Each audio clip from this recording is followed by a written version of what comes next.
মানুষের দুঃখ সুখ দেখার জন্য তিনি ঘুরতেছেন বিভিন্ন জায়গা। শেষ রাত্র হয়ে যায়, হঠাৎ করে তিনি একটি ঘরের নিকট গেলেন। ঘরের নিকট গিয়া শুনে ঘর থেকে কিসের যেন আওয়াজ হইতেছে, মা আর মেয়ের গল্প।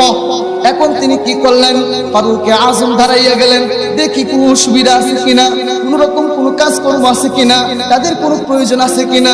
একটু দাঁড়াইয়া দেয়ালের সঙ্গে পিঠ টেকাইয়া কানটা লাগাইয়া শুনে মা আর মেয়ে গল্প করতেছে। কিসের গল্প? মা ডাক দিয়ে, মাকে ডাক দিয়ে মেয়ে বলতেছে, মা আমাদের তো আজকে দুধ কম হয়েছে, দহন যে করেছি বকরি দিয়ে যে দুধ পাইছি এগুলো তো কম, অন্য দিনের মতো হয় নাই। দুধ ব্যবসায়ী আছে, দুধ বিক্রি করে। এখন তিনি বলতেছে মা, মাকে ডাক দিয়ে সন্তান বলতেছে, মেয়ে বলতেছে, মা আমার তো দুধ কম হয়েছে, কিন্তু সকাল বেলায় তো মানুষ চলে আসবে দুধ নেওয়ার জন্য, কি করা যায়? মা ডাক দিয়ে বলতেছে,